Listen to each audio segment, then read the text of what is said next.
অনেকে বলে মাধ্যমিকের রেজাল্ট দিয়ে কি হয়? তো মাধ্যমিকের নরমাল রেজাল্ট দিয়ে কিছুই হয় না। মাধ্যমিকে যারা পড়াশোনা করে তাদেরকে বলতে চাই যে মাধ্যমিকের রেজাল্ট দিয়ে কি হবে মাত্র? সবাই তো বসেই থাকে। না, মাধ্যমিকের রেজাল্ট দিয়ে একটা গুরুত্বপূর্ণ একটা কাজ হয়। সেটা হলো কি? মাধ্যমিকের রেজাল্ট দিয়ে প্রত্যেক বছর পোস্ট অফিসে একটা করে নিয়োগ হয়।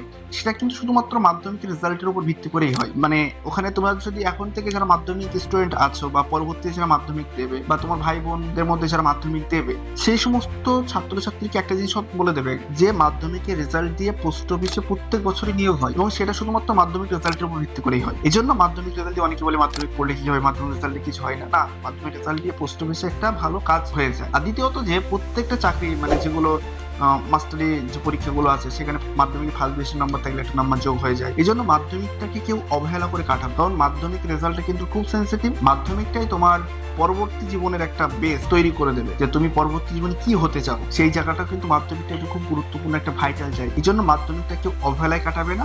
মাধ্যমিক প্রত্যেকটা জিনিস খুবই সুন্দরভাবে, সেন্সিটিভ ভাবে, খুবই সতর্কতাভাবে প্রত্যেকটা জিনিস পড়বে এবং তোমার টার্গেট থাকবে মাধ্যমিকে 90% আপ নাম্বার। 90% আপ নাম্বার পেলেই তোমার পোস্ট অফিসে কাজটা হওয়ার সম্ভাবনা একটু বেশি থাকে।